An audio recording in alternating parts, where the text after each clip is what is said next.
নমস্কার বন্ধুরা, আবার একটা নতুন ভিডিও নিয়ে চলে এসেছি। বর্তমানে স্টক মার্কেট ভালোই ডাউন হয়ে রয়েছে, তাই অনেকেই এই সময় মার্কেটে ইনভেস্ট করতে অনেকেই চাইছে। সেক্ষেত্রে বিকল্প কী আছে অপশান, আজকে সেটা নিয়ে আলোচনা করব। এই সময় কিন্তু মার্কেট পড়েছে বলে এই সময় ইনভেস্ট করার জন্য সবথেকে ভালো টাইম। আপনি অনেক স্টককে অনেক কম দামে পেয়ে যাবেন, কিন্তু এই মার্কেট পড়ার সময় অনেকে কিনতে ভয় পায়, যদি আরও পড়ে সেই কারণে। আমি যদি বলতে চাই স্টক মার্কেট কেনার এটা বেশ সময়, কিন্তু আপনি যদি স্টক মার্কেটে এই সময় ইনভেস্ট না করতে চান, তাহলে সেক্ষেত্রে আপনি কিছুদিনের জন্য সেই টাকাগুলিকে আপনার ব্যাংকে রাখুন বা ব্যাংকে এফডি করে রাখতে পারে। এবার এফডি মানে অনেকে চিন্তা করে 2 বছর কি 3 বছর, সেরকম ধরনের এফডি না।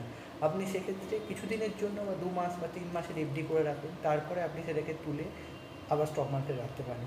তাছাড়া আর সেই ক্ষেত্রে আর কোনো অপশান নেই, কারণ স্টক মার্কেট যখনই নিচে ডাউন হবে তখনই কেনার একটা বড় সুযোগ। তাই মার্কেট পড়েছে বলে আপনি এখানে কিনবেন না, এটা কিন্তু আপনাদের ভুল ধারণা। যারা স্টক মার্কেটে আসবেন, এক্ষেত্রে এই স্টক মার্কেট পড়ার সময় যদি আপনি কেনার সেই অপরচুনিটিটা যদি মিস করেন, তাহলে আপনি যখন মার্কেট উপরে যাবেন তখন কিনবেন, তো সেটা কিন্তু ঠিক না। মার্কেট যখন পড়ে তখন আপনাকে অল্প অল্প করে কিনতে শুরু করুন। ধরুন মার্কেট এর থেকে আরও নিচে পড়লো, সেক্ষেত্রে আপনি যে টাকাতে ইনভেস্ট করতে চাইছেন সেই টাকাটা পুরো ইনভেস্ট না করে আপনি সেক্ষেত্রে অল্প কিছু টাকা ইনভেস্ট করুন। তারপরে আপনি আবার যখন মার্কেট নিচে পড়বে তখন একটু ইনভেস্ট করুন। এইভাবে আপনি ধীরে ধীরে স্টক মার্কেটে ইনভেস্ট করা শুরু করলে আমার মনে হয় সবথেকে ভালো ইনভেস্টমেন্ট হবে।